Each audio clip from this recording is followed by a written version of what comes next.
ต่อไปเชิญท่านรับฟังข่าวพยากรณ์อากาศประจำวันที่25พฤษภาคม 2026ความกดดันต่ำของอากาศร้อนยังปกคลุมอยู่ทั่วทุกภาคของประเทศลาวสมทบกับกระแสลมตะวันตกเฉียงใต้พัดปกคลุมซึ่งจะเฮ็ดให้อากาศร้อนอยู่ทั่วไปและจะมีฝนตกฟ้าร้องฟ้าเหลื่อมในระดับค่อยหาปานกลางพอมีลมพัดแรงอยู่บางท้องถิ่นอยู่ในแต่ละภาคสภาพอากาศภาคเหนือด้านตะวันออกแขวงพงศาลีอุณหภูมิเฉลี่ยระหว่าง 16-27 องศามีเฝือปกคลุมเป็นบางส่วน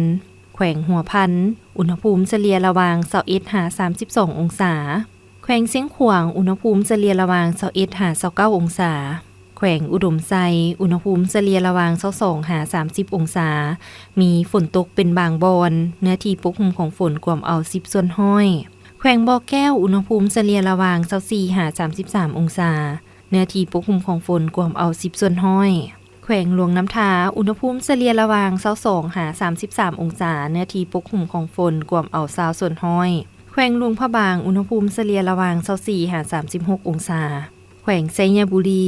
อุณหภูมิเฉลี่ยระหว่าง 25-35 องศามีฝนตกเป็นบางบอนเนื้อที่ปกคลุมของฝนกวมเอา10ส่วนห้อยนครหลวงวิงจันทน์อุณหภูมิเฉลี่ยระหว่าง 22-34 องศาภาคกลางแขวงไชยสมบูรณ์อุณหภูมิเฉลี่ยระหว่าง 21-31 องศามีฝนตกเป็นบางบอนเนื้อที่ปกคลุมของฝนกวมเอา20ส่วนห้อยแขวงเวียงจันทน์อุณหภูมิเฉลี่ยระหว่าง 26-34 องศาแขวงบริคำไซอุณหภูมิเฉลี่ยระหว่าง 24-34 องศามีฝนตกในระดับคอยเนื้อที่ปกคลุมของฝนกวมเอา30ส่วนห้อยแขวงคำมวนอุณหภูมิเฉลี่ยระหว่าง 25-35 องศา